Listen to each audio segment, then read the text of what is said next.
Welcome to More Action, the podcast for entrepreneurs, business owners, and professionals.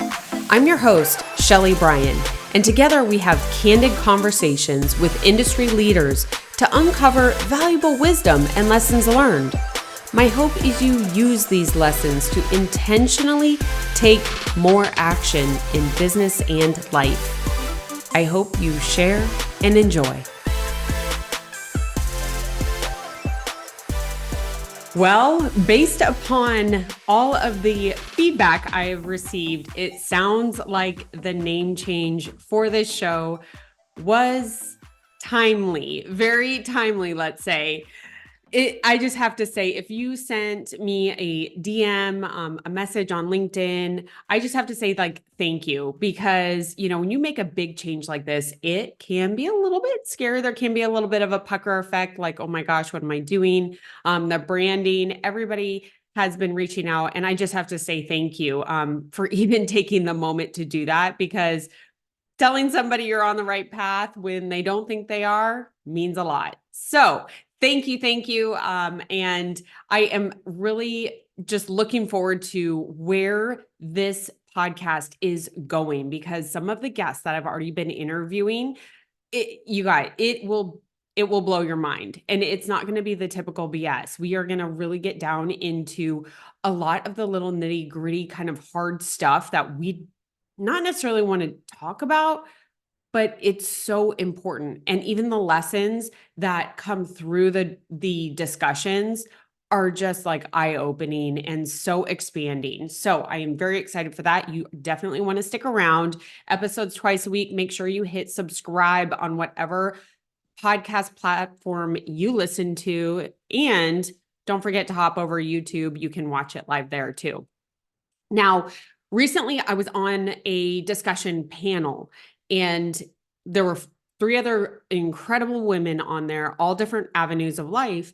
And there was a question that came up from someone in the audience on how we move through a failure or a setback. And it was such a great question. There was lots of head nodding. So I wanted to dedicate an episode to this, because I think that there's some, of course, yes, we have talked about this before on the show, but I think we actually have to step back before we go forward. So let me explain a little bit there. And of course, I'm going to provide some tactics once we get to the end. So we got to give it some premise, some background. And we need to understand what happens when we have a failure or a setback. And think about this in your own life as you're listening to it right now. Typically, the first thing we do is we beat ourselves up. And this is both men and women. This isn't just a woman thing. Men, we all just beat ourselves up. How could you make that decision? What was I thinking? And we kind of get into that phase. Then we can feel paralyzed because, okay, now we failed. Holy cow, I just got bit in the butt. Now I'm scared to kind of move forward because that hurt. Then we could also be real timid, right? Ooh, do I want to? Do I not? How do I do this? Maybe there's some feel of shame. I know I've been there, especially talking about it. When we have a failure or a setback, I can tell you, failing by myself and quietly, no big deal. I just answer to myself. Might beat myself up a little bit, but then I move on. But when there is failure and you talk about it, that's a whole different level. And even talking about it can bring up a lot. But oftentimes we'll feel ashamed and stay in that kind of paralyzed, timid frame. And then the big one, right? After you have a big failure or setback, it's that fear of making another mistake, having another failure. And all of this comes back to paralyzing us, and we stay in our heads too long. Right? We think it over, we analyze, our perfectionism spikes up. All of this that is oh, it's not ready to launch yet. Oh, I can't have that conversation with such and such person because I'm not ready yet, or something. We just start staying in our head, and we believe these stories that we keep telling ourselves. And the first thing that I want to talk about is obviously understanding what happens, but now it is so important to reframe failure. And by reframing, I've talked about this before in different episodes, but reframing is understanding, it's reframing the word failure. It's reframing setback. It's reframing that thing, that period that really sucked in your life, whether it was a career and or a business that you tried or a partnership that you tried, have a couple of those, like reframe it. And understanding that a failure, it's not an end, it's a redirection. Think about it. You now understand what didn't work. Didn't stop you. It's not the end of you. It's just, okay, great. I understand that didn't work. That hurt a little bit. I'm having some of these feelings, but I am better off now because I have experience. I have lesson. That failure just taught you something that you didn't know. What does that mean? That means now you are more knowledgeable based upon that experience you just went through. That should feel like a position of strength. Sure, that failure sucked and it hurt, but you know what? I now know what doesn't work. I am way smarter. I am way more knowledgeable based upon that experience to be able to go forward. You will be a different person the next action steps that you take. That is incredibly important to own because you don't want to stay in that kind of negative spiral of ashamed and being paralyzed, beating yourself up, staying in your head. Reframe what that failure just gave you. That puts you in a mindset, a position of strength to go forward. Now, let's get in and talk about tactics and strategies. Now that you kind of understand what happens, here's how you reframe it. And I hope you're feeling really strong now and go back and listen to the last, minute or two. If you need to hear that again, if you're kind of at the end of a failure and you're like, what the hell did I just do? You are so much better off right now. You are in such a position of strength. So the first thing that I always say, and this is based upon experience with some of the wonderful failures that I've had, all of these great lessons, these experiences, is the next best thing is to take action. And the first thing that I always like to think about when I take action is to become incredibly aware of the words that I'm using. So, failure. You can use, the word failure to me, it sounds horrible when you say it, but for me, I'm like, okay, I think like lesson. I'm like, cool, that was an experience. I got it now. You might not be there and that's okay, but be careful of like, I'm bad. I'm stupid. What was I thinking? These words can definitely have meaning and impact the actions that you take forward. And when you think about it, you could get into this paralyzed space and you're like, okay, Sheley, I hear you. I want to take more action, but I want to take the right action. When you say right action, I get why you're saying it. I understand.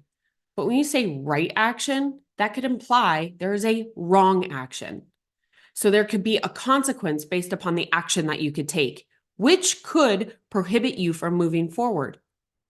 Simply take action. It's not right or wrong.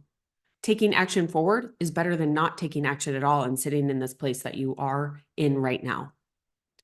A word that I love to incorporate is intentional. Taking intentional action means that, think about the word intentional. It's knowledgeable. You made a decision.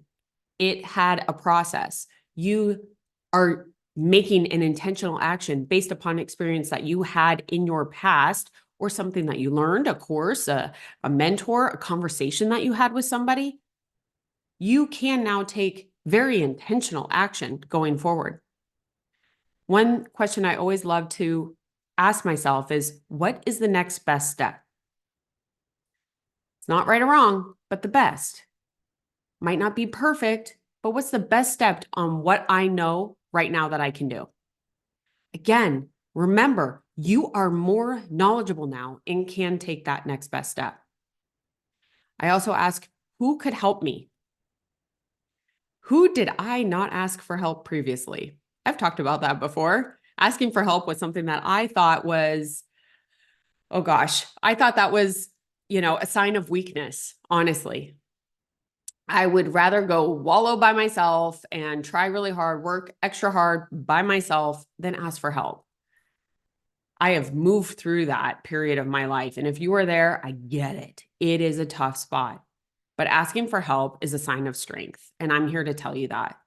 You aren't supposed to know everything. Surprise. I thought I was. And that's why I looked at it as a weakness. But actually, by knowing what I am really good at, helps me find who can help me on stuff that I'm really not that great at. And I shouldn't be great at everything. There are so many people that are better, and you too. So, who could help me this time? Who has specific knowledge in an area where maybe I didn't? And if you are not in a place where you feel comfortable in asking that person face to face, do they have a book? Could you ask them, could they recommend something that you could read? You can do this privately, but you are still taking intentional action because you understand an area that you need to improve in finding someone that could help you and or hiring it out. I love that. I absolutely love delegating, hiring out. And then one other one that I love when it comes to intentional action, when you're kind of in that, oh gosh, that tough spot is, and you're maybe worried about that next step, right? You haven't gone through this process yet, is think about that lesson you learned and ask yourself, who could I help? A lot of times we always think about, the next best step I can take. What can I do? Here's how I'm going to move forward. When you don't have that feeling, help someone else. Who could you help that is going through potentially an experience in their business that you just went through that was a little tough? Could you help them? By helping them, you are taking action. You are solidifying the lesson that you just learned and helping someone else not experience that same fate. You know how freaking good that feels? It's incredible. And that's still taking action. Now, another thing, and you'll see, this is why it was just so important for me to evolve the podcast name, is the word more. I remember back in corporate, they always would go after your weaknesses. You need to fix this. Here's what you need to do different. It was like weakness, weakness, weakness. And they give you what we call like a shit sandwich, right? Here's the thing you're good at. Here's the thing that your weakness, what you need to work on. Oh, and by the way, you are good at this too. Shit sandwich, worst thing in the world. Don't ever do that if you are leading a team. And I always took that as like, why do we not focus on what I'm really good at and make that better? And so when I talk about more, what worked? Because everything that you just went through in that failure, setback, lesson, whatever you want to call it, what worked? I can look at some of my failures and I'm like, okay, got the lesson, but man, this really worked well. I can take that and I can apply it right here. So make sure that you take that time to understand what worked well and do more of it. How can you incorporate more of what worked well into what you are going to do next? And if you are experiencing failure, setbacks, lessons, again, it's whatever feels comfortable for you to say. Failures makes me feel good. If you're experiencing them, congratulations, because it means that you are willing to do the hard, the scary, the uncertain work to become better or to do more, to reach your goals. You are that one. And everybody experiences failures. You are never alone in that. We are going to talk about it a lot because there are so many great lessons in those seasons. And I got to tell you, by joining here on the pod, you know that you're in a great place. We are going to be supporting you. You guys are going to be supporting me as we continue to take more action towards our goals. And so if this episode kind of resonated with you today, or maybe you know someone that's in that post failure in their head, not wanting to take action, maybe a little apprehensive, make sure that you share this show with them. Tag me in it if you share it on social media. I'd love to give you all the love out there because we are in this together. And by taking more action together, we will get one step closer towards our goals, whatever those are. So thank you so much for tuning in. Don't forget, come back here twice a week, download, subscribe, all of the above, and we will see you next time.